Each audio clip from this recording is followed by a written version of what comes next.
Hello, Los Angeles. Hello, lovers of the black and gold. Hello, fans of Major League Soccer. Hello to the millions and millions of defenders of the Banc listeners. This is the recap of the Minnesota United game. LAFC continues to extend their scoring drought. But before we unpack this one, quick intro and banter is in order. My name is Christian Philemon, the dirty platinum-haired flamingo, and joining me, the molder of young minds, the lord of Latin, the maestro of mathematics, and the titan of teaching. That's what I'm calling him today, but y'all know him as J.R. Liebert. The Scarf. What is good, everybody? Welcome to episode 292 of Defenders of the Banc. Heard in over 100 countries around the world, over 3,000 cities. It's fun. We love this. This is so much fun for us to do unless we go 339 minutes without scoring Philly. That, as you know, is 5 hours and 39 minutes or 49 minutes longer than the flight that Nashville is going to take to get here to BMO Stadium for our next match. 300. I know LAFC is saying 305 minutes, but that they don't count stoppage time in that. So I went back and looked at actual minutes of play. It's actually closer to 340 minutes, if I'm being honest, with the seconds that we played and in each of a couple of the minutes of stoppage time. But Philly, 339 minutes. But before we get into that, I have something to say. Philly, if you would indulge me for a moment. I just wanted to say a very quick congratulations to you and the Dr. Jonathan Reimer for your CBS Sports Goalless Network debut for the Empire Strikers. Don't worry about the score of the match. Empire has not really had a season to remember. They've had a player to remember. I'll let you talk about that in a second. But you guys, my boy here made his debut on the Goalless Network. Christian Philemon, Jonathan Reimer, the Doctor, calling the match for the Empire Strikers against San Diego Sockers. Philly, congratulations, my friend. Well, I appreciate that. I wasn't even going to bring that up, but thank you. Yeah, it was an honor to be asked to be on that call. I mean, CBS Sports Goalless Network. I mean, what was it? 5 years ago, we created a pod in a rec center in West LA. And then I thought, I hit the high doing college basketball games on ESPN Plus. Lo and behold, I got to be on a call for the CBS Sports Goalless Network. And that's Goalless Network's show, a streaming app that I utilize all the time. I don't watch the news in the morning because it annoys and pisses me off. I watch morning footy with Alexis Guerreros and Charlie Davis and Nico Cantor and Susanna Collins, 2 out of the 4, which we've actually met and hung out with a little bit. It was an honor to be on that. It was well received by CBS Sports and by the league. JP Dellacamera himself said we did a really good job. So hopefully that leads to bigger and better things for the Major Arena Soccer League. Indoor soccer is a great sport. And if y'all haven't gone out to a game, I highly recommend that you do. If you need tickets, let me know. We got one more game on Easter Sunday. But Scarf, that was the last time indoor soccer at that level was played on any kind of CBS network of that magnitude. Was a playoff game in 1985 between the Baltimore Blast and San Diego Sockers. By the way, both teams are still alive. And fast forward decades and change later, yours truly gets to be on there with the Doctor. Really cool, man. Congratulations. We got a big congratulations in order as well. We had several friends and family run that LA Marathon. Panda, 26.2 miles without anybody chasing her the entire time. Congratulations, Panda, Lafferty, Liz, Robbie, who we saw out there, and so many others in LAFC gear. I was standing, the course looped around.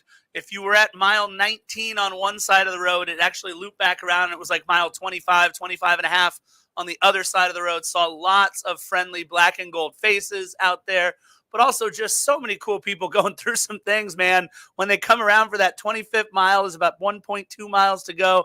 But it was cool. We want to give a quick shout out to Panda. Her finishing her 7th marathon? Yeah, her seventh full marathon. I lost her at 3. I got no more. She set a PR, though. A PR is an acronym for personal record, running this one. So I believe she ran it around 3:57. this time around. So, congrats to Panda. She worked extremely hard for it. She worked harder for this marathon than she had worked for any other marathon, even going back to the time that we lived in New York City. But yes, and big shout out to everybody who's part of the Black and Gold Run Club who also competed in the marathon. I mean, 26.2 miles, man. I've done that on 3 occasions. I got to tell you, it's hard. It's brutal. You run the first 20 miles, right, with your body, with your training. And then you hit this high where you're like, oh my God, I hit 20 miles. And then the horror dawns on you that you got 6.2 more to go. And nothing is harder than that final 0.2. It's a beast. If you can run a marathon, you can mentally and physically conquer anything that you set your mind to. I'm a firm believer in that statement. Well, to everybody that ran, congratulations. Neil, the founder of the Black and Gold Run Club, you guys hit him up if you can. It is a great club that our beautiful LAFC has kind of spawned. So make sure you guys hit up Neil over at the Black and Gold Run Club. We do want to remind everybody real quick that the Mo Fascio Futsal Court fundraising effort is still underway. Head on over to LAFC.com/Mo-Fascio. I'm donating $26.20 for the marathon runners. $26.20. Philly, what you got? Dang it, he took mine. You can donate the same thing if you want. We can donate together. I'm gonna oh gosh, I'd like to say, and I got to take a flight to New York sometime within the next 3 weeks. So I'm going to, throughout the course of the season, donate $340. Whoa. And that $340, what? It was the 3 hours and 40 minutes that LAFC hasn't scored. What was the number you said? 3 hours and 39 minutes so far. All right. Well, I'll round it up. So 340 for the 3 hours and 40 minutes that LAFC hasn't scored. There you go. If I really wanted to do it based on how LAFC scored, I'd donate $0, but that's not very nice. Let's back up. We already screwed this up. It's 5 hours and 39 minutes that they haven't scored. It's $539 that you're donating. It's 339 minutes. So okay, Phil, that's what I meant to say. The 3. Okay, there you go. That was 3. All right, you know what I'm saying. I do. All right, let's get into our This Day in LAFC history. We do have some news and notes. Look, we know the game was on the 16th. Philly was calling the match. It's just been crazy busy, so we wanted to get this out to you. It was supposed to be yesterday. So on the 18th in 2020, This Day in LAFC history, March 18th, 2020 seems like it was an entire world ago, because that was when the second leg of LAFC's CONCACAF Champions League second round matchup with Cruz Azul at Estadio Azteca was supposed to be played, but of course was postponed because of the coronavirus. It was our first match to be postponed, I believe, because of coronavirus. And what a weird rest of the year. And then a couple of years after that, that ushered in, it robbed us of a chance to go to one of the meccas of football in the world, Estadio Azteca. We're going to get there at some point. And I know many of you listening have already had the pleasure of witnessing football at Estadio Azteca. It is not something that I believe neither Philly nor myself have ever been able to say that we have been able to do. And I know we cannot wait to get out to Estadio Azteca. But This Day in LAFC history, March 18th, 2020, the second leg, which was supposed to be against Cruz Azul at Estadio Azteca, postponed. Philly, you have not been to Estadio Azteca, right? You've been to the stadium at Monterrey, but not. I've been to Estadio BBVA, yes, in Monterrey. And the only places in Mexico I've ever been to, Ensenada, Chihuahua, and Monterrey. I have yet to go to Mexico City. So many beautiful, I haven't even gone to Cancun. So many beautiful places in Mexico that I need to get out to. It'll eventually happen. I was supposed to be in Chihuahua, and honestly, it's good that we're doing this pod, because the Empire Strikers, they actually kicked off against the Chihuahua Savage 7 minutes ago at Corner Sports Arena. So I wasn't even supposed to be here today. #clerks. But those are the cities I've been to. But obviously, I want to travel so much more. Time permitting, that's all I care about doing, is calling games, talking about sports, music, and travel. I don't give a damn about anything else. Include your wife quickly. Include your wife. Well, I mean, she's obviously part of that. I mean, okay. All right. I just don't want you to sleep on the couch again. So yeah, this year, 2024 is already off to a good start. No opportunities, no situations, nothing that's warranted me sitting on the couch. But plenty of opportunities. Based on that right there, if that happens, she may have to sleep on the couch. More on that later. In case you guys didn't see, Philly, I think, was pointing at a number 9, Olivier Giroud. Yeah, jersey. we'll talk more about that later. Right now, that's we'll this is the laws Giroud. of attraction right here, trying to harness positivity and all that other mumbo jumbo. We'll get to Giroud at another point for sure. A couple of very quick news and notes. Nope. No. So one more this day in LAFC history, if I may. Y'all are listening to this on March the 19th. More than likely, a lot of you will be listening to this on March the 20th. Now, I will pose this with a question. What does Dirk Nowitzki, Wes Unseld, Eddie Matthews, Glenn Rice, Thurl Bailey, what do they all have in common with the scarf? They all, if I remember correctly, wore the uniform number of 41. 41, that's right. Defenders, March the 20th, on this day in LAFC history, is the birth of one La Bufanda himself. J.R. Liebert will be celebrating his Dirk Nowitzki year, 41 years young. This mother trucker's getting up there in age. He's catching up to me ever so quickly, but unfortunately, unless God forbid I go 6 feet under, he will never catch up to me. But make sure tomorrow or any other time this week, wish this man a happy birthday. And when you see him on Saturday at the tailgate, give this man a shot. Make sure that he can't walk into BMO Stadium without a slight bit of inebriation, but don't kill him. Don't kill him. He's got to get on a flight to Puerto Rico at midnight, the day of the game, heading into Sunday morning. So that is my message to the millions. And millions. And let me be among the first to wish you, my friend, a happy Glenn Rice. Salud, my friend. Being a Lakers fan, I do appreciate Glenn Rice, but certainly Dirk is the first one that came up when I was thinking about 41. So for me, it was Thurl Bailey. You're the first one came up, Thurl Bailey. All right. Yeah, I don't know why. All right. Well, thank you. And everybody in the chat. I love you guys. Thank you so much. Look, I love being a part of this community. The love that I feel is incredible. So thank you. It's going to be an interesting birthday. You know, we'll get through it. First without my dad, but I'm going to be thinking of him every minute of the way. So, but yeah, thank you guys out there for the birthday wishes. All right. Some very quick news and notes, and then we'll get to an Angel City minute. And I'll say this. We've been doing this pod now with the LAFC 2-minute for a full season. My favorite LAFC 2-minute that we'll ever do is coming up in just a minute. So quick news and notes. Latif Blessing. Remember him? Yep, I do. Miss him. Joins the Houston Dynamo. Traded from Toronto FC for $75,000 in GAM. Since leaving LAFC after the 2022 season, Latif has really bounced around from New England to Toronto, where he was traded for Mark-Anthony Kaye. That was weird. And now to Houston. He's seen action in just 24 total matches, including one for Toronto 2 in, at the time, USL.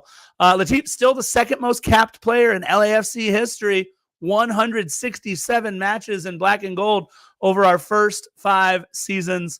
Wishing Latif all the best at the Houston Dynamo. Is he like the 4th or 5th member of LAFC to land there? We had Christian Ramirez, Corey Baird, Franco Escobar, now Latif. Am I missing anybody? No, I think you're right. Al Ray, take good care of him, man. We know you're over there. So take care of Latif for us. Speaking of players that have played all around Major League Soccer, how about Kellen Acosta? All right, look, we're going to do our kit ranking show in a little bit, but those red Chicago Fire kits that have gone back to the old 1996 to 99 heydays of the Chicago Fire, they look pretty sick. I'm all for the red Chicago Fire kits. Who else is probably all for those is Kellen Acosta. The wind-aided, insane goal that many of you saw over the weekend in the 99th minute, the 9th minute of stoppage time for the Chicago Fire. They were down 3-1 in the 84th minute. But I want to say a big thank you to good old Raheem the Dream Edwards. Picked up a red card for Montreal in the 82nd minute, ushering in the way for Chicago to make the comeback. Nicely done, Raheem Edwards. Down 3-1 when Raheem picked up that red card, and they scored 3 goals in the 84th and then 2 in stoppage time. And if you haven't checked out Kellen Acosta's insane wind-aided goal, it was, I believe it was goal of the week last week. It needed to be if it wasn't, but it was absolutely insane. Philly, did you catch the Kellen Acosta goal? I did. It was sick, and I'm really happy for him. I mean, he was a class act when he was at LAFC. He had a tough season offensively for us, but obviously you can't forget his contributions to the team. The first goal against the Philadelphia Union in the 2022 MLS Cup Final. So he was a big part of our history, and I want to see the guy do well. Obviously, his time at the U.S. men's national team speaks for itself. Happy for him, and I'm good. Chicago Fire aren't a club that pose any kind of threat to us. We rarely, if ever, see them. So good on him, and let the Chicago Fire have some success. Because honestly, the original MLS teams, MLS 1.0, they haven't been very good in the last several years. And we're talking about DC United, Chicago Fire. Obviously, you know, the LA Galaxy haven't been very good in the last couple of years, although this year they seem to be doing all right. But yeah, good on Chicago, good on Kellen. And by the way, that it's one more goal than he scored all of last season in the regular season for LA. Regular season, he did score in the non-regular season. Yeah, he's. So I don't know if it's me. It can't be me. You're pretty staticky. Oh man, it might be. I might switch out the microphone while we talk about this real quick. Philly, our Angel City Minute, ACFC losing their home opener, losing their season opener against newcomer Bay FC 1-0. Some interesting times in Angel City land right now. Asisat Oshawala. I butchered the hell out of that one. Formerly of Barcelona and a nominee for the 2023 Ballon d'Or, scored in the 17th minute for Bay FC, and that was all that Bay FC needed. 1-0. The NWSL second season for Angel City. Oh God, third season. Not starting out great for Angel City FC, but again, if you need any Angel City news, please head on over to @AngelCityChicks. Check out their podcast, check out their platform, check them out on social media. Angel City plays next away at Orlando Pride, Friday, March 22nd at 5 p.m. Now, Philly, LAFC 2. I was there, got to hang out with Soccerhead, got to hang out with Uncle Rich. Happy birthday to Angel, by the way. He celebrated a birthday recently. Yeah, man. So proud of LAFC 2. If you guys haven't had a chance to get out to an LAFC 2 match. Last year was tough, you guys. Last year was tough. What's up, Bam? Oh, my God, I love you so much. Last year was tough watching LAFC 2. Coach Enrique will be the first to tell you it was a learning experience in our first season at MLS Next Pro. Well, the learning has come quickly for these boys. They raced out to a four-goal lead. That's more goals than we've scored. 4-goal lead. A 4-goal lead in their 4-1 win over Minnesota United 2. Newcomer Luis Muller had himself a debut. The man from Cottbus. Philly, you're going to tell us about Cottbus in a minute. 2 goals and an assist in the win. And the David Ochoa era began with a strong performance from the 23-year-old keeper, making 4 saves. Luis Muller also named Player of the Match Day for MLS Next Pro's Week 1. So congrats. They'll play Dynamo 2 next Sunday at 1 p.m., I believe. Dynamo 2 next Sunday at 1 p.m. Philly, Luis Muller from Cottbus. I know there's Energy Cottbus. What's there to do in Cottbus? Not much. They don't call you the best color man in the business for nothing. They're not even a Bundesliga team, bro. They play in like the what's called like the regional Liga. I mean, this is a team that goes against like much smaller clubs. I mean, their history, I mean, it's not even as long as a lot of the other teams in the Bundesliga. We're going back to like 1963. So what is there to do in that town? It's a small town. And this is a team that hasn't been in the Bundesliga in quite some time. And honestly, this is one of those clubs that I'll be the first to tell you I don't know a great deal about just because of their lack of time in the top flight. It's impossible to keep up with so many different clubs and so many different leagues. I got to tell you, it's whether you play FIFA or whether this is the only sport you follow. You know, I'll be the first to tell you if I don't know anything about a club, and they're one of them that I don't know anything about. Yeah, he spent his youth with FC Energy Cottbus, his youth also with FC Köln, and then FC Victoria. That's a different animal. That's a big club. Yeah, and then FC otherwise known as Cologne to everybody outside of there. Yeah, and then FC Victoria Köln as well. And then FC Energy Cottbus again with the Cottbus 1. There's a lot of stuff going on there. But he also, I believe he went to Cal Baptist, if I remember correctly. So a go local Lancers. California Baptist, as you know from I don't know if you called that game with me. They don't like to be called Cal Baptist. CBU, the Lancers, or California Baptist. Oh, I did. I did not call the game, but I was not aware of that. All right, excellent. All right, well, listen, people, we've kind of avoided talking about this for 20 minutes or so, but guys, it hasn't been easy for LAFC as of late. We mentioned it, 339 minutes. We have not scored since Seattle, 3-2, and it's been rough. It's been rough. I just want to throw out the tail of the tape. The final 41 minutes, including stoppage time against Seattle. All 104 minutes of that snow debacle in RSL, even though they scored 3 times. All 94 minutes against Sporting Kansas City, and all 100 minutes played. That includes stoppage time, folks. It is not the 305 minutes that they have been telling us. It's 339 minutes. Philly, it's getting bleak out there in LAFC land. Your thoughts coming into this Minnesota United match, and then obviously your thoughts after.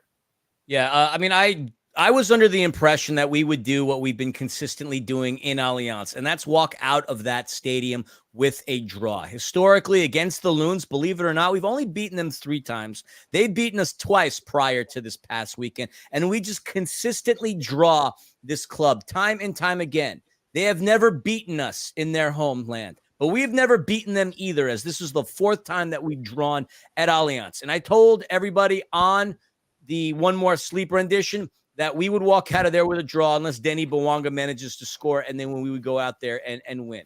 My thoughts immediately before we start unpacking this is it's not time to hit the panic button yet. That's going to be my glass half full perspective. By no means is it time to hit the panic button, but at the same time, we have to find goals from somewhere. We cannot continue to think about relying on Denny Bwanga. He has been snake bitten early on the season. And maybe there's something to do with the amount of bleach that's flowing through the LAFC locker room between him and Tillman. And honestly, Madi dyed his hair a little blonder too. There's only one platinum flamingo around here, and that's me. And anytime I've had that, we've been lucky. Y'all 3 went out there and went platinum, and we have been awful. Somebody other then Denis needs to score, and Kike Oliveira needs to get his ish together because he is starting to quickly look like Andre Horta, Christian Ramirez, Brian Rodriguez, first season Marco Urena. We have to find goals from somewhere else. Yeah, this is tough because, number one, look, we'll talk about the game in just a minute. But many of you are listening now, so we might as well get our thoughts on the topic. Smack your mic. Can you hear me? Philly? Talk. Up, defenders, we apologize for the technical difficulty. Scarf, you may want to switch that out because you either sound like you're far away, in a box, or staticky. You take care of that. I'll entertain the millions for a little bit. All right, so as I mentioned, it's no time to panic yet, defenders. But Minnesota United has had a really good run of form coming into this game against LAFC. Undefeated, but they have yet to win at home. Now, Allianz is an arena that they typically are successful in, but the Loons, for that matter, are a really good team on the road. They were a good team last season in 2023 on the road.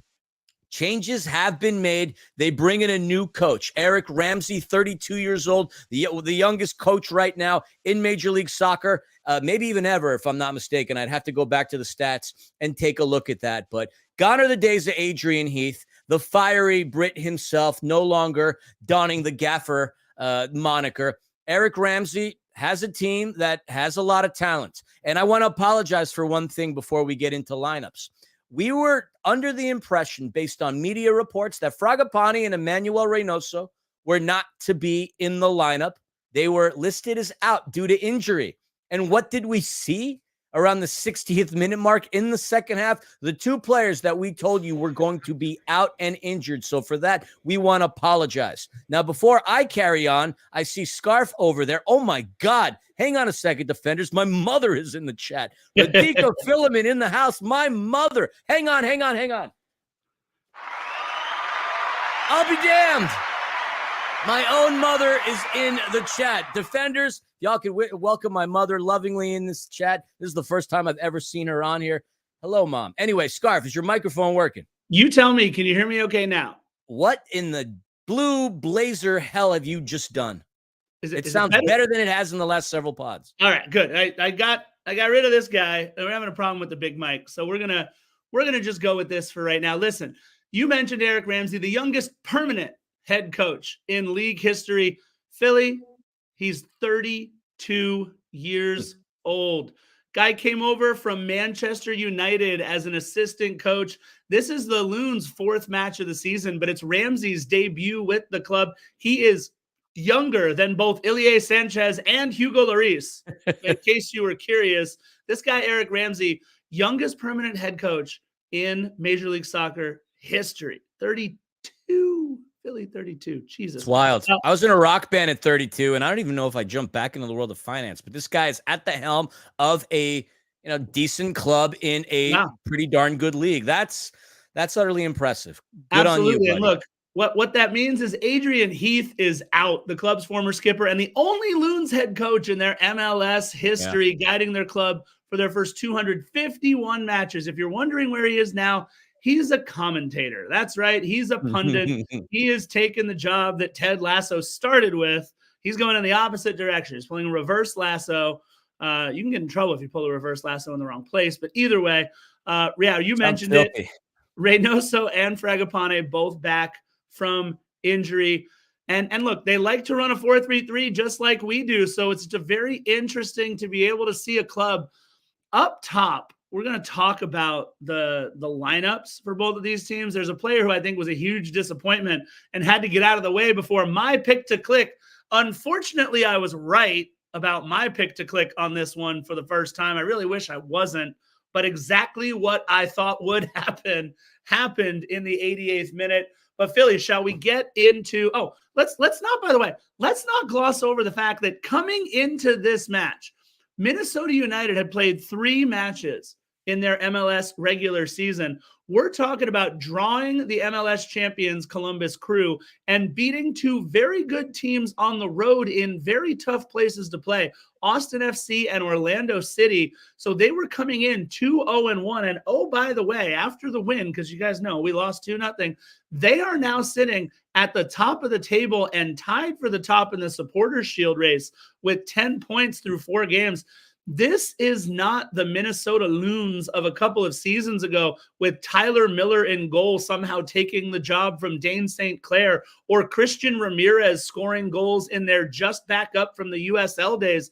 This is a very, very legitimately good club. And I think once they jettison one player who really seems to be taking up some space on their front line and start playing a couple of better players, this is a club that we are going to have to chase down at some point if we are going to be anywhere near the Supporters Shield this season.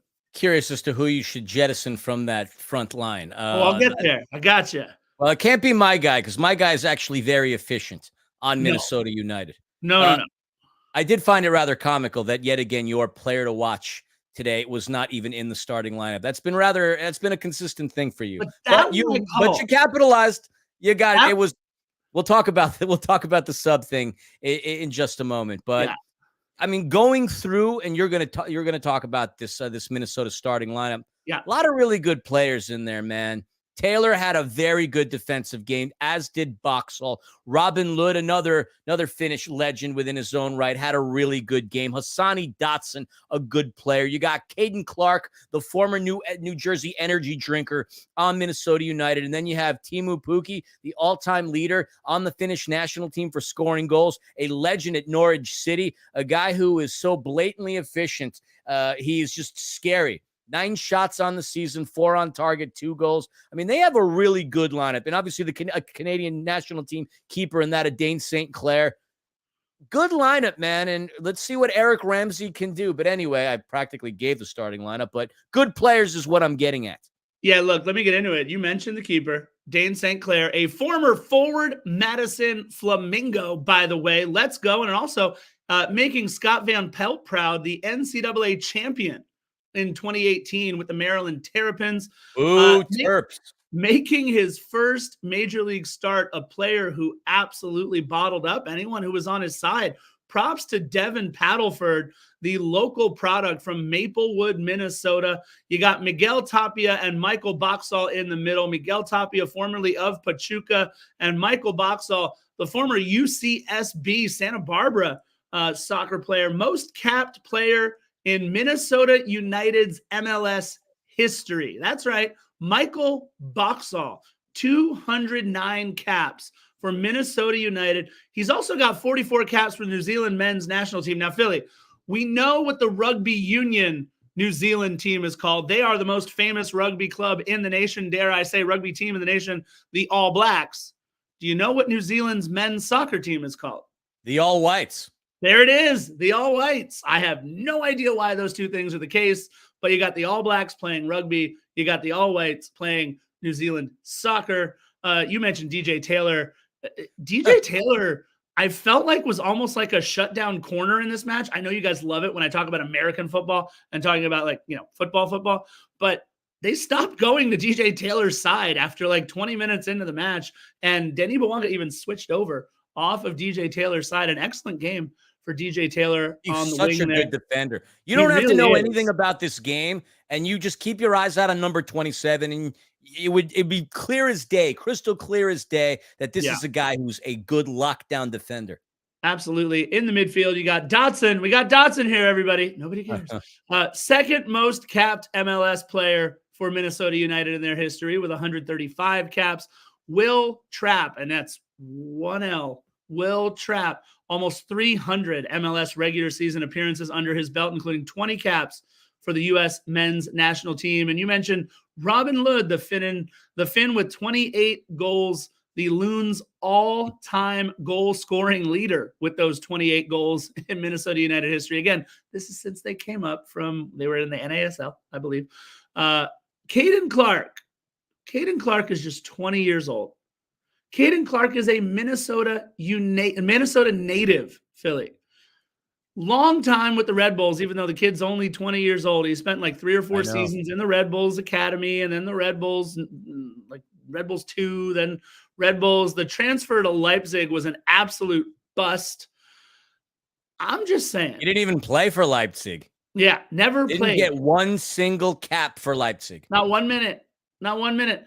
Something's going on with Caden Clark, and that's the player that I feel needs to be jettisoned from the starting lineup. He needs to sit down in favor of Bungo Kule-Hlongwane, but we'll get to them in a second. Teemu Pukki, Finland's all-time leading scorer, the legend at Norwich City. Legend. The man won the Golden Boot in the championship the year that Norwich City won the championship and got promoted to the Prem. There is no better way to become a legend for your club, Norwich City, than to guide them to the Prem while winning the Golden Boot. Teemu Pukki, he can't do that anymore likely in his career, but boy, can he cause problems in Major League Soccer right now. He is, in my opinion, one of the better goal scorers that we have in our league, and a kid who I think from last year to this year might have made the most improvement of anybody on Minnesota United. Their forward, Sangbin Jong, the 21-year-old Korean, a former Grasshopper, by the way, with club that LAFC now owns. Yes, Switzerland. He does have 1 cap for the Korean national team as well. Watch out for this kid, Sangbin Jong. I don't think he is long for Major League Soccer. He didn't put anything in the back of the net, but he definitely caused havoc on his side the entire time. And in the 18, we got Emmanuel Reynoso and Franco Fragapane. We've talked about them. Tani Oluwaseyi, that kid from Nigeria, was so good when he came into the match. I mentioned my pick to click, the 23-year-old South African Bungo Kule-Hlongwane and Kervin Arriaga. Those are the 5 subs that you will see. And Philly, I just want to mention, they came out in that Starry Night kit. I absolutely love. Again, we're going to do our kit review, but sometime around mid-season, we're going to do a whole kit review and see what we think. But Starry Night one, for me, everybody, it's going to be up there. Yeah, I mean, for me, it's number 1. Maybe not after this last game against LAFC, but I love that kit. The minute I saw it as a collector, I mean, I salivated over it. Although I will tell you, the 125th anniversary Eintracht Frankfurt kit is incredible. They've got it's beautiful. You have to look at this thing. It says 125 on it. It's got the old school logo. It's got words from their original charter on it. That is a sick kit. But as far as Major League Soccer is concerned, it doesn't get any better than the Loons. It looks like a beautiful starry night, and I don't know. I mean, if we happen to head out to the Wonderwall one of these days, I'm going to have to pick that one up. By the way, quick side note, just to employ you all with just some more useless facts. When you talked about how the New Zealand rugby team was the All Blacks and the soccer team was the All Whites, I will tell you that the basketball team are the Tall Blacks. Yeah. It's pretty wild. And the reason why I know this is because in my time calling college basketball in the Big West, I learned about that. It was very, very interesting. So next time somebody asks you what they call the New Zealand basketball team, and if anybody ever does, I would be utterly shocked. Now you know the nickname. As far as LAFC is concerned. Wait. Two white guys doing a podcast throwing around All Blacks, Tall Blacks, and All Whites. I please nobody take this out of context. We love what we do. We're just talking what about they're called. We're talking about New Zealand sports, and it's actually what they're called. Yeah. I mean, you want to verify it for me just so I know I'm not pulling this one out of my butt? You go ahead and do the LAFC lineup. I'm going to make sure we don't get canceled. Go for it. We're not going to get canceled because it's literally the thing. All right. LAFC is doing one thing this season that they have not done in seasons past, and that's stay consistent with yes. I did. Look, I'm not going to press enter on my search history because it's also my work computer, but I definitely typed in Tall Blacks, and the first thing that comes up is New Zealand's men's national basketball team. So I wasn't pulling anybody's leg. I'm just making sure. I can't hit enter because my school will be notified that someone is searching for Tall Blacks on their computer, and I think I'll get in trouble. But either way, you're right.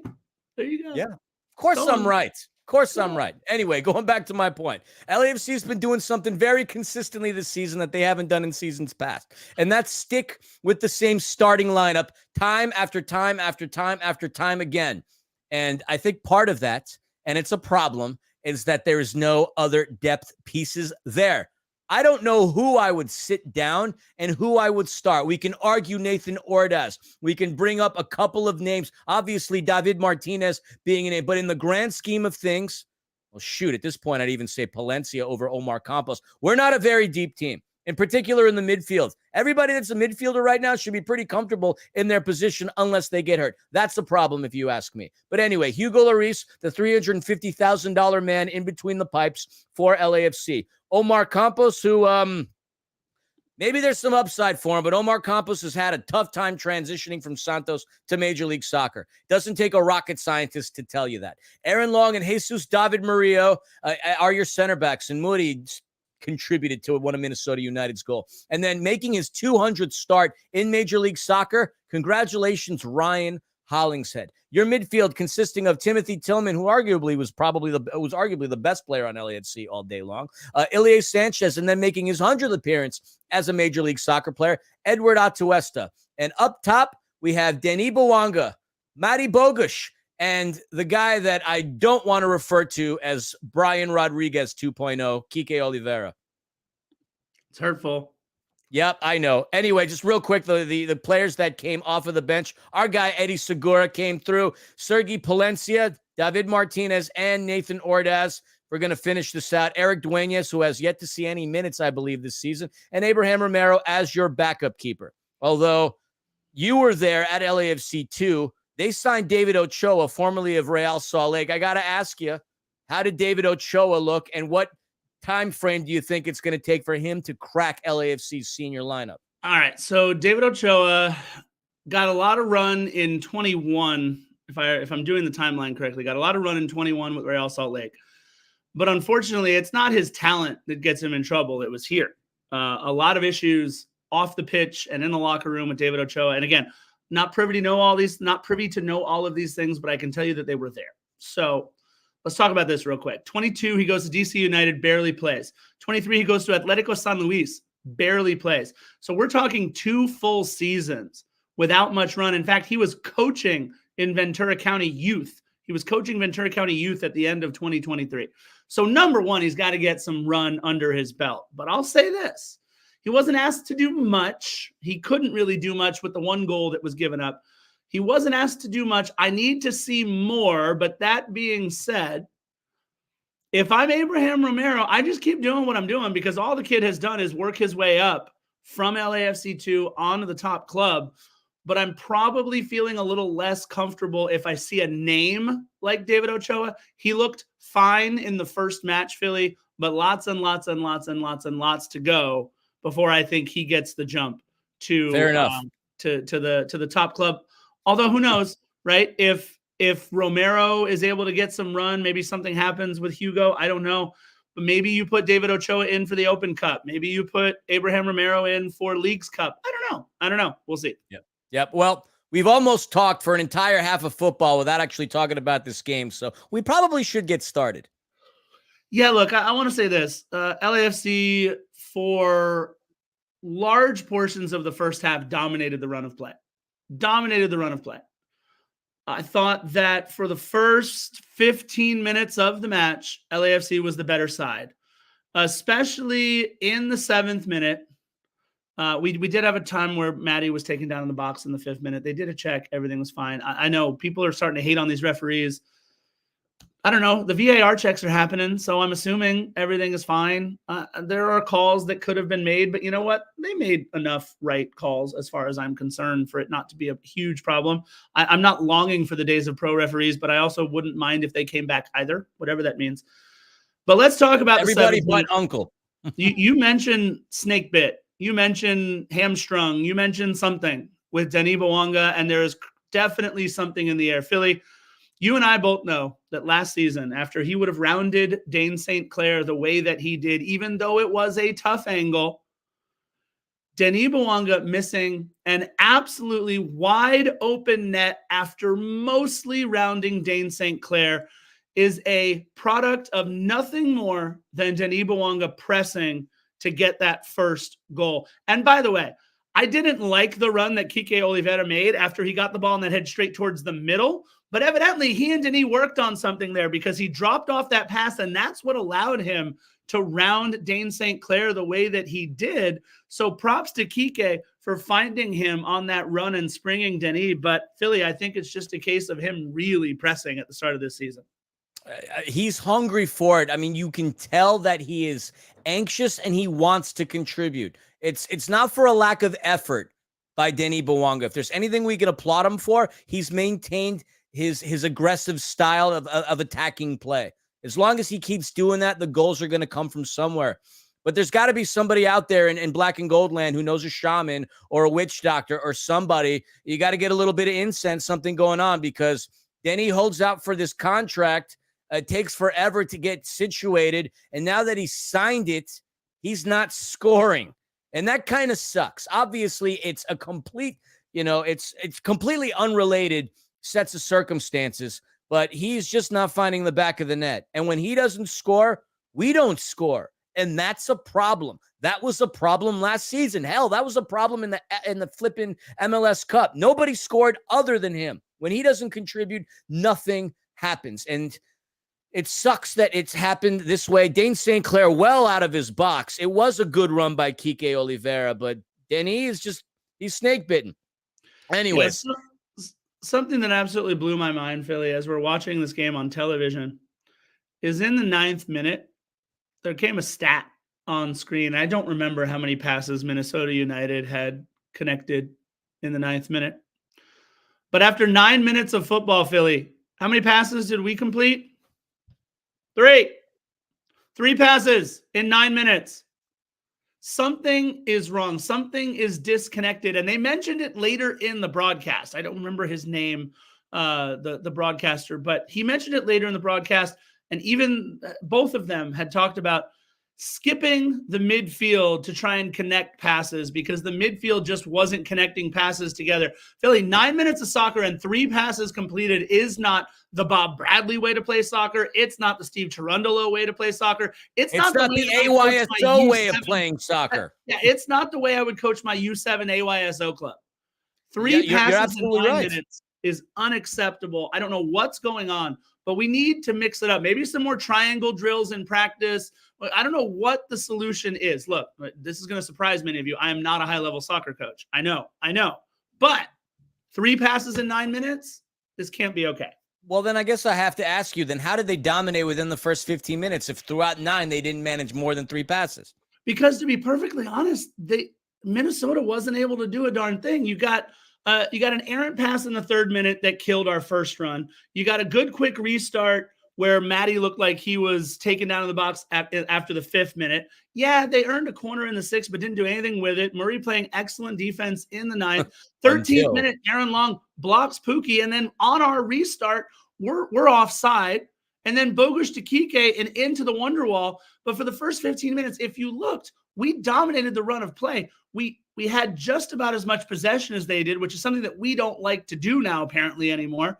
But all the way up until 16th minute when I have a problem with how this play started. I went back and watched it several times.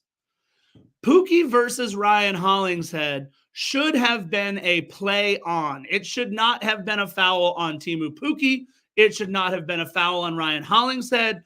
But for some reason, and I know I just said the referees haven't been terrible, but this one cost us. Teemu Pukki gets the call after he wraps Hollingshead towards the end of it. Yeah, maybe Hollingshead got him first, but that is shoulder to shoulder play on.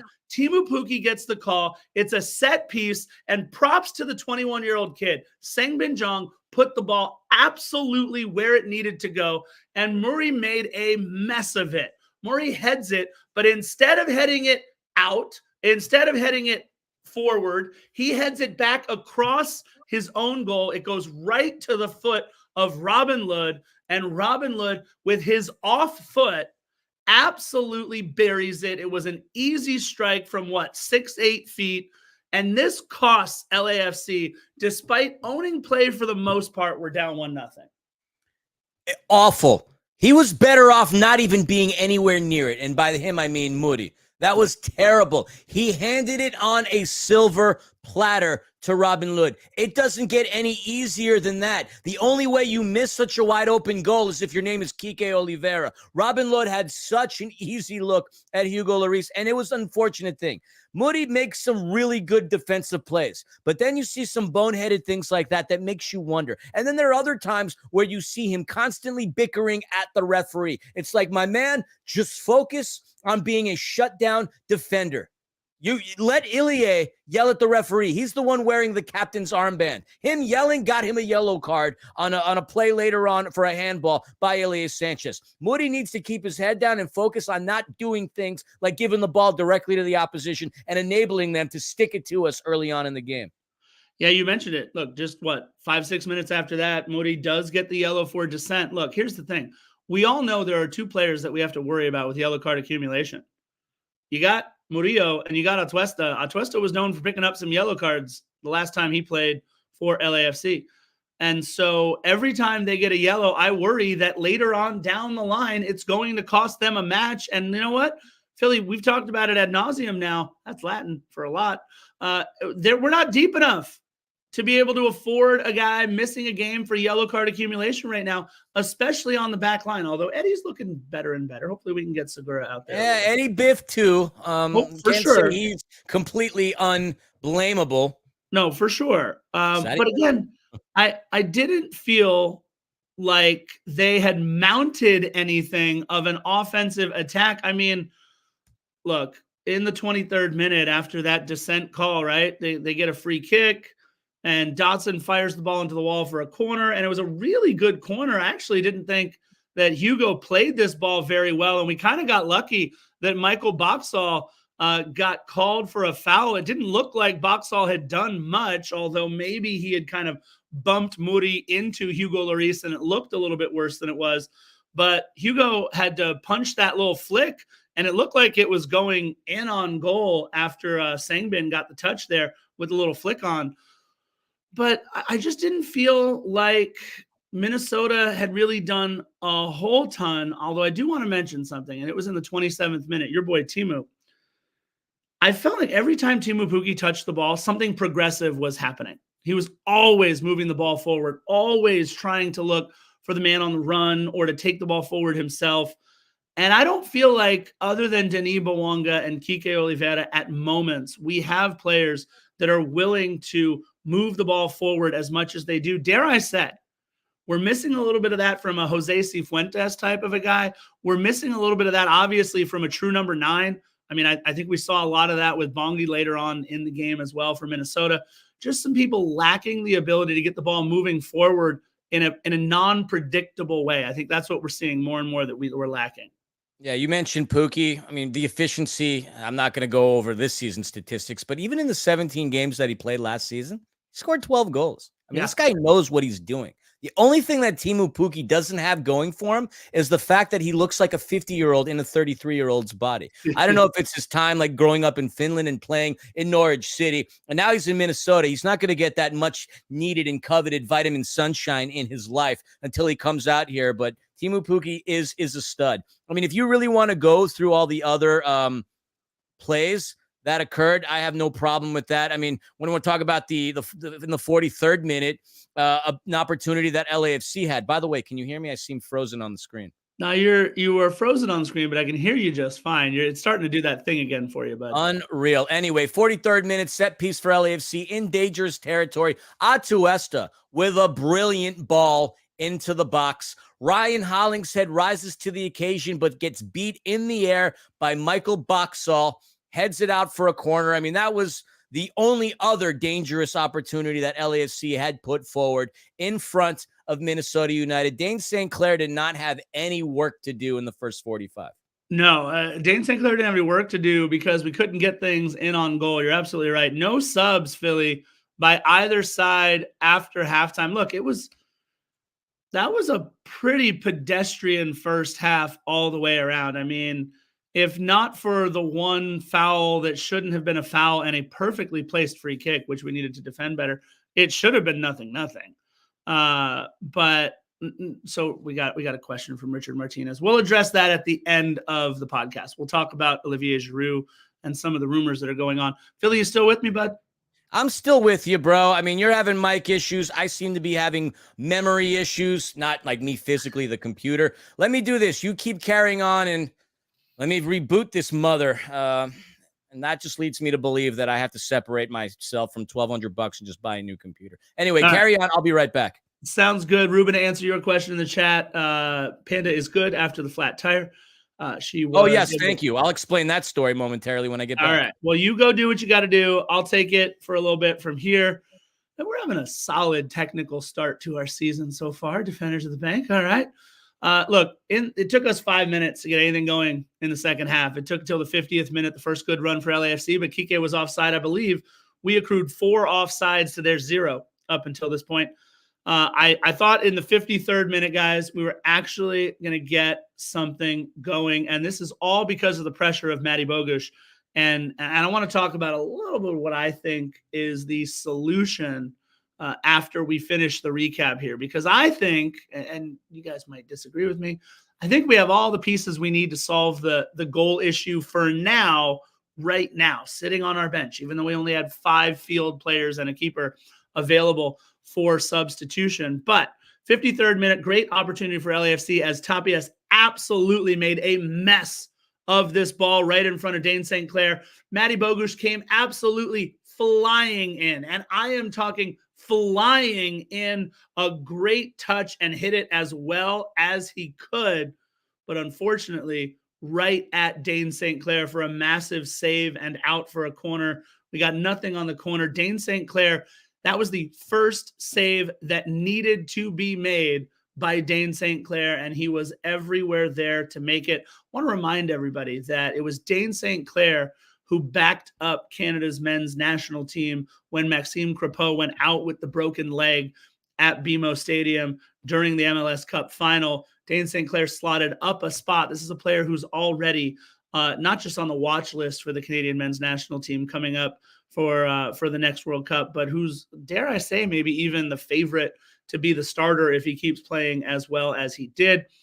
Murray has a bad turnover in the 55th, but it's Dotson coming away with the ball, but Hugo is right there for an easy save. And then I really like the touch. I really like the ball from Edward Atuesta. Long ball for Denis Bouanga, but just couldn't put anything together on the run. And look, Philly talked about it a little bit in his lead up to the match. Omar Campos, I thought Omar Campos would have had a better start to his LAFC tenure. Hi, Philly. I thought Omar Campos would have had a better start to his LAFC tenure, but I think a microcosm of his season occurred right before the hour mark in the 59th minute as Sengbin Jong got a step on Campos and earned a two-handed shove and a set piece, much like a corner. It was basically giving up a corner kick. LAFC defended it well. Minnesota defended our counter very well. But it's those moments that I've seen Omar Campos get beat. And now this one, he got beat heading towards the corner. What we've seen from Campos most of the time this season is that he's gotten beat going left, trying to go to his right, I should say, as players take him left into the box. But it certainly has not been the start to the season, Philly, for Omar Campos that we would have thought. And we are about an hour into the match. No, he's looked rough. I'm not going to blame him for anything that happened during Real Salt Lake's game. He got cooked big time the first 45 minutes against Sporting Kansas City between Johnny Russell and Eric Tommy. He looked off. Settled down within the second half, got a little better. Didn't look much better in this game either against Minnesota United. Do I get my internet from Temu? It seems like I get my internet from a little hamster that's on a spinning wheel that's powering things. I live by the airport, and I thought I had pretty good internet connection. Apparently, when at this time of day, bandwidth just is as they say in German, Scheiße.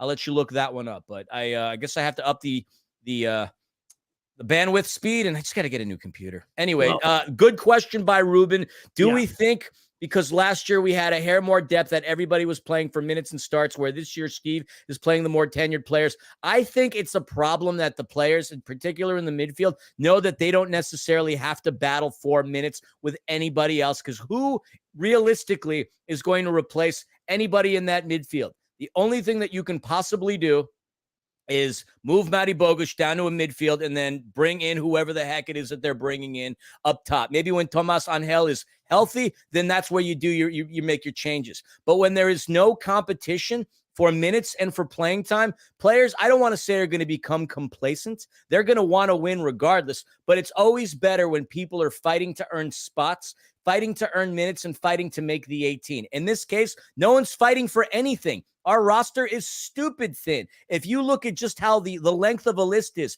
from the team that we're playing versus us, we are so scarce when it comes to so many different players. We don't even bring in a full team. I've got a theory on what we should do, but I'm gonna save it. I'm gonna save it till the end of the recap here. We're at the hour mark, and this is when Franco Fragapane and Emmanuel Reynoso came on, and they're not hurt. They're playing. Which really pissed me off, by the way. For Caden Clark and Robin Lod, I didn't see anything from Caden Clark all match. I love this. Yeah, you did. A yellow card. Yeah, right. I want to see him do well. I mean, this is a kid that could play for the men's national team. This is a Minnesota native, so I want to see him do well for his team when he's not playing us. I like when these young guys do really well in Major League Soccer and then potentially can go on and do something else, like a Brendan Aronson or a Paxton Aronson, or dude, there's a kid coming up for Philadelphia right now. His name is Caden Sullivan. He's like 14 years old. Manchester City's going to purchase him in a little bit. He's Quinn Sullivan's brother. He's fun to watch. These young guys that are going to come back and play for the U.S. men's national team, it's going to be really fun to watch. I just don't think he's done a whole lot. So Fragapane and Reynoso on, and I just thought as soon as Reynoso came on, Philly, he started to use that circle button and put the joystick to work there. A couple of spin moves, beautiful dribbles in and out. I mean, Emmanuel Reynoso, when he's right, is one of the top 5 playmakers in Major League Soccer. He is super fun to watch.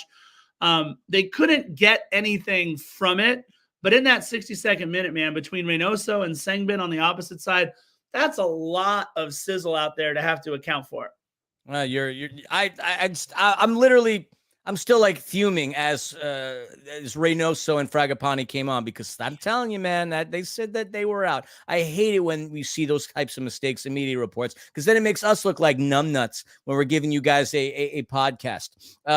They came in within the 60th minute. So you've obviously advanced yourself from there. 70th minute. Couple more, 68th minute, we have David Martinez coming in for Ilie, Sergi Palencia coming in for Hollingshead, Eddie Segura for Murillo, and then Bogusz dropping back to that midfield, and Denny going into the spot of the number 9. The 70th minute, It's the Philly in the scarf switcheroo. My player to watch comes out for Scarf's player to watch coming in. And as comical as it's been for Scarf to call players to watch and not have them come off of the Pine Pony, Halongwani came off of the Pine Pony and made an impact. That's for sure.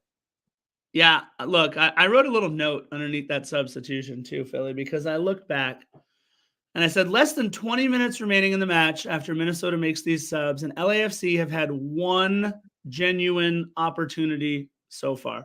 One in this half. Minnesota United haven't had anything either, really. I mean, I think you could look back and go, all right, well, it's a boring half for both sides. They're up 1-0. They don't need another opportunity. They're up. We're down. We're 25 minutes in, and we haven't been able to manufacture anything. Now, look, I think that I would have maybe made the subs at the hour mark rather than at the 68th minute, but whatever. That's fine. Get a few more minutes to get some guys some burn and see what we get. But I did feel like once we brought in David Martinez and once we moved Bogusz to the midfield and Bouanga to the 9, I just don't feel like we know what we're doing with Denis Bouanga as the 9 still. I don't think the experiment has worked. I think that it shows more and more that we could absolutely use a true number 9. I mean, obviously, Philly, over your left arm there's a kit that we've been talking quite a bit about, number 9, Olivier Giroud, which we'll talk about at the end of the match. But we do not need Hello Kitty to be our striker. Why not? She's going to score more goals than Kike Oliveira will. Well, look, in the 74th minute, I mean, Denis to Kike right in the middle of the box, but he just couldn't get anything on it. I thought that was at least a good manufactured opportunity, but when it hit Kike's foot, just couldn't do anything for it. Easy save for Dane St. Clair. And Philly, I got a little nervous with Eddie Segura going 1v1 versus Oluwaseyi there in the 76th minute. Kind of took him to the ground a little bit, Oluwaseyi, but it was a great no call. VAR checked it, confirming no penalty. So good on Eddie Segura. He's got to get his land legs back. It's been a while that we've seen Eddie. And then David Martinez putting another one deep into the night in the 81st minute. Yeah, we need the boys to sit and work with a specialist in regards to not shooting directly at a keeper or directly into the supporter section consistently. And David Martinez doesn't have a huge history for this to be a concern as of yet. But I mean, Kike Oliveira, as I mentioned, showing us flashes of Christian Ramirez, showing us flashes season 1 of Marco Urena, showing us flashes of Andre Horta. Give him the number 17 because he's starting, like I said, to become Brian Rodriguez 2.0.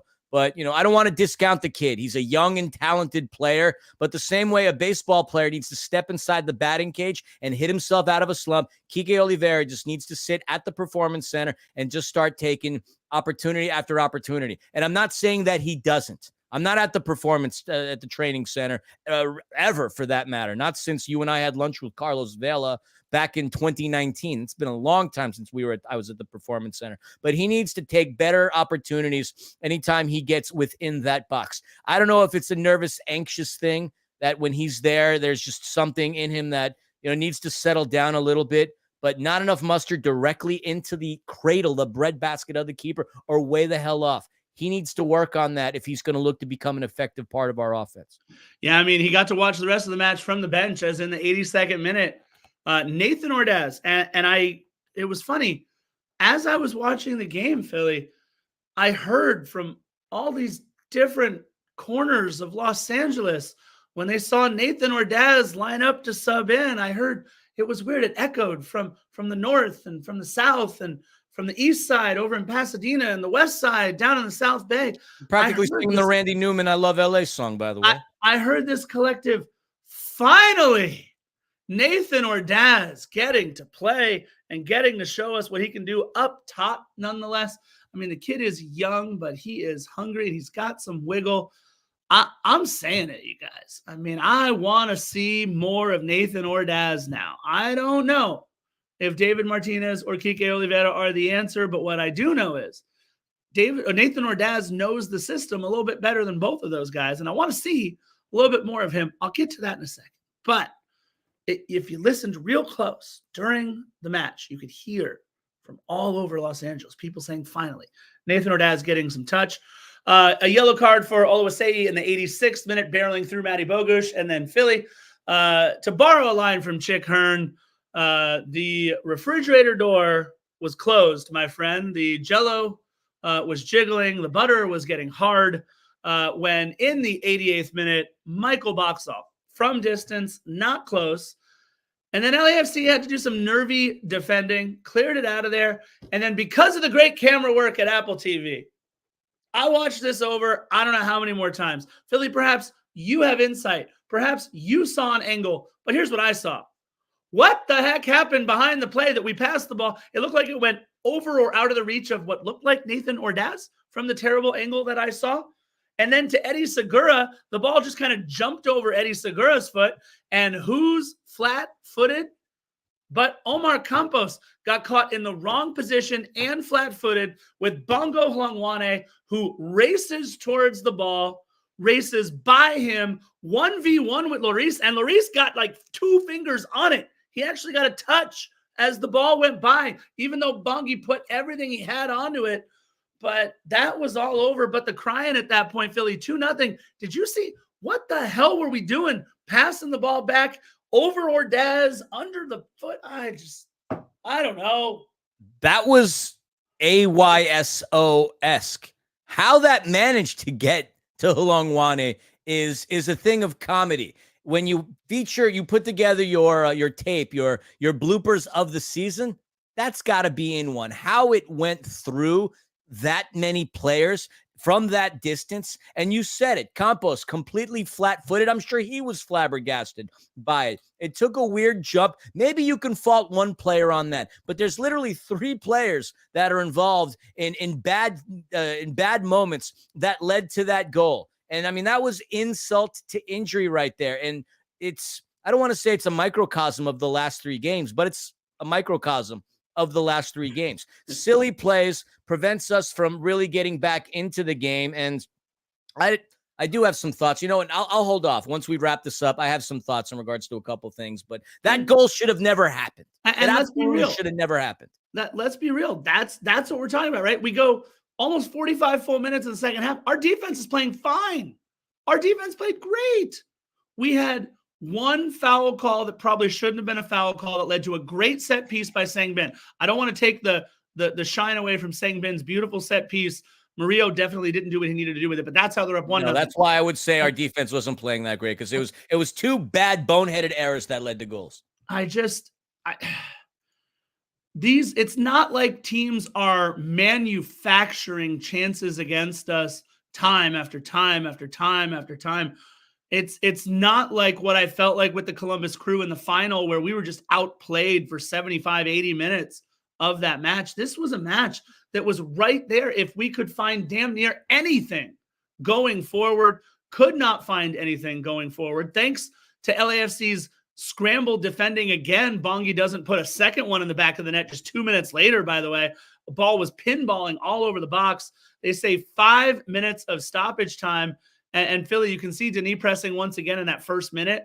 He gets that ball coming on that left-hand side towards goal and just rips it, but it tails away from goal rather than in on goal. Really pressing. They brought in Kervin Arriaga for Will Trapp at this point. And Philly, did you watch that second minute? There was a little bit of razzle-dazzle, a little bit of Harlem Globetrotters, a little bit of sweet Georgia Brown as Minnesota United putting on a special display of passing inside the box.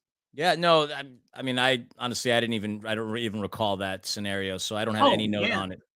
I mean, Hassani Dotson ran away from Matty Bogusz, and then back to Bongi, back to Dotson. If not for Eddie Segura breaking up the pass to Tani Oluwaseyi, it definitely would have been a third goal. It was reminiscent of LAFC, the way we play at our best. Everybody, go back and watch that stoppage time little sequence there in the second minute of stoppage time. It was beautiful to watch. We're lucky that we didn't give up a third goal. But Philly, this is the thing that I was talking about. You mentioned it about Murillo picking up the early dumb yellow card in the 22nd minute. Prevents him from being aggressive. Yeah, late dumb yellow cards are just as bad as early dumb yellow cards. and I thought Edward Atuesta's challenge, dude, it's the 3rd minute of stoppage time. You got to get out of there without a yellow, but this is another yellow card for Edward Atuesta now. And I'm worried about yellow card accumulation this early in the season with the lack of depth that we have. We saw Campos having some more difficulty with Bongi down the side and the ref bailing him out after it looked like Bongi just got by him. But again, look, Philly, we almost scored at the death again in the 5th minute.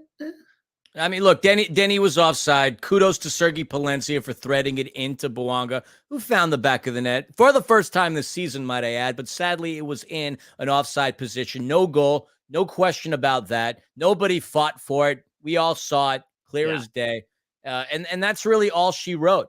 2-0, Minnesota United wins. Eric Ramsey, in his debut, gets a win. The first time LAFC loses to the Loons at home. And actually, it's the first time that we have lost to Minnesota since 2019. I mean, heck, the last time we played them, we whooped their ass 5-1. Then he had a hat trick in the first half.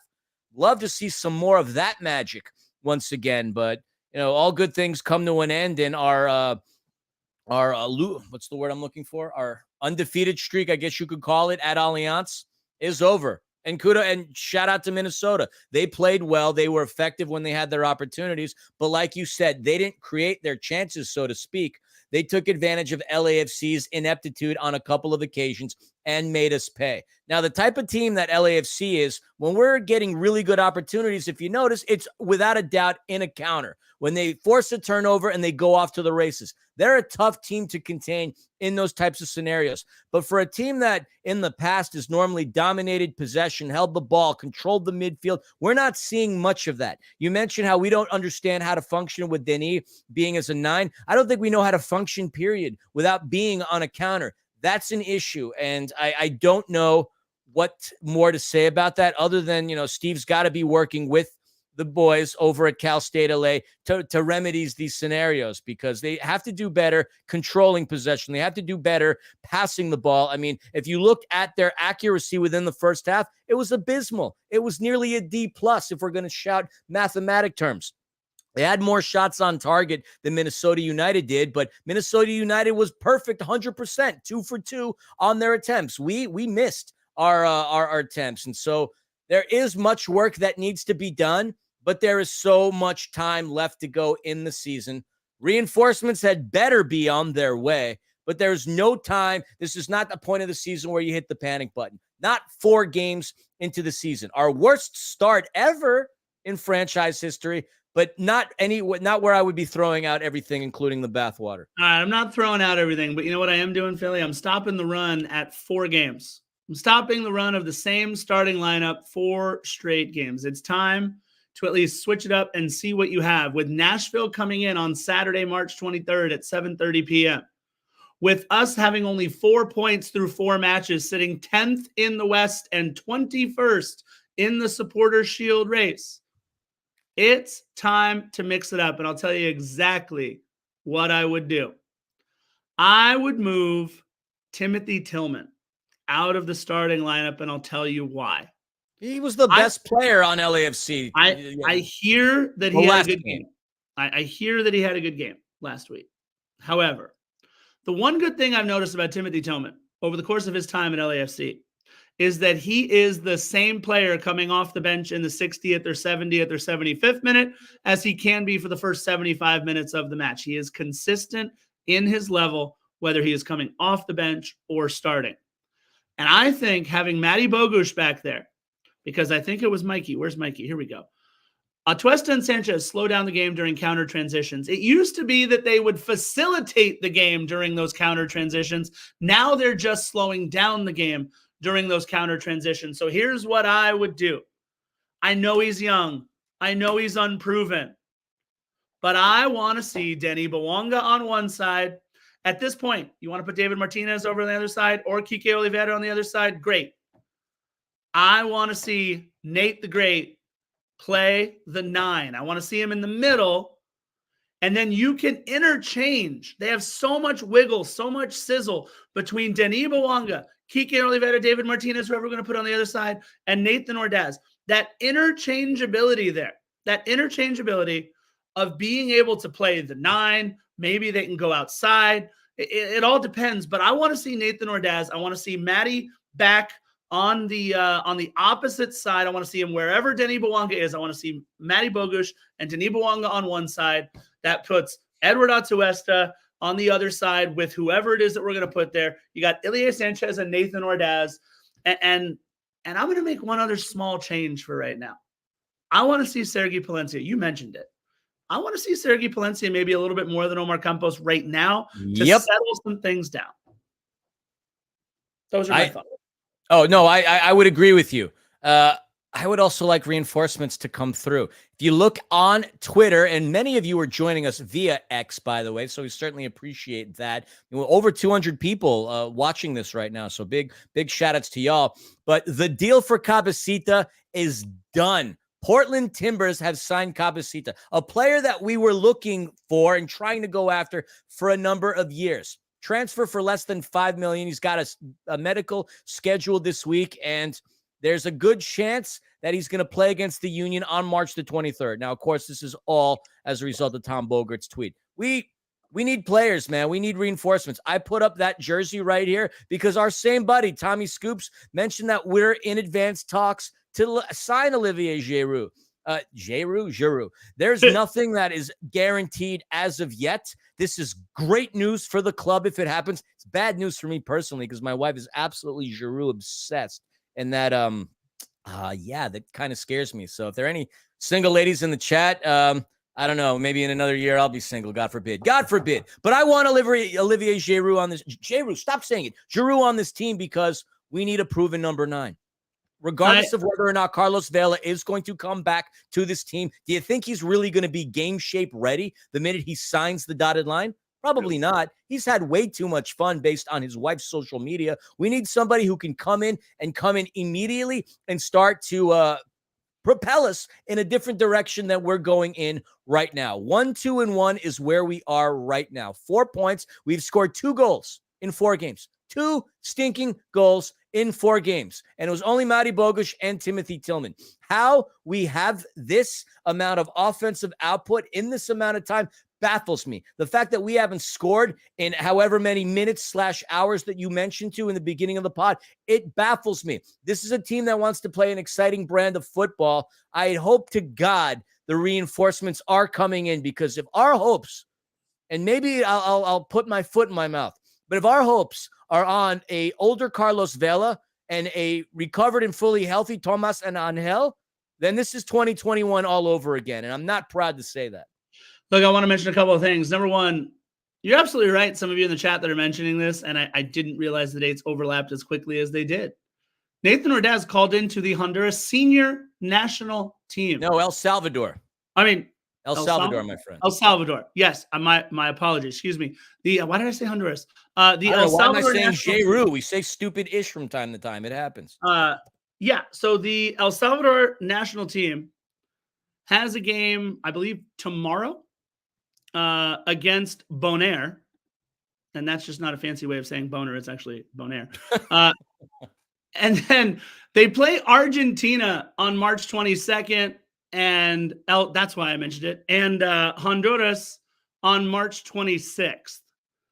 And I believe Nathan Ordaz will be in for all of those. The only other player that we have had called in for international duty is Omar Campos, who got called into the U23s of Mexico.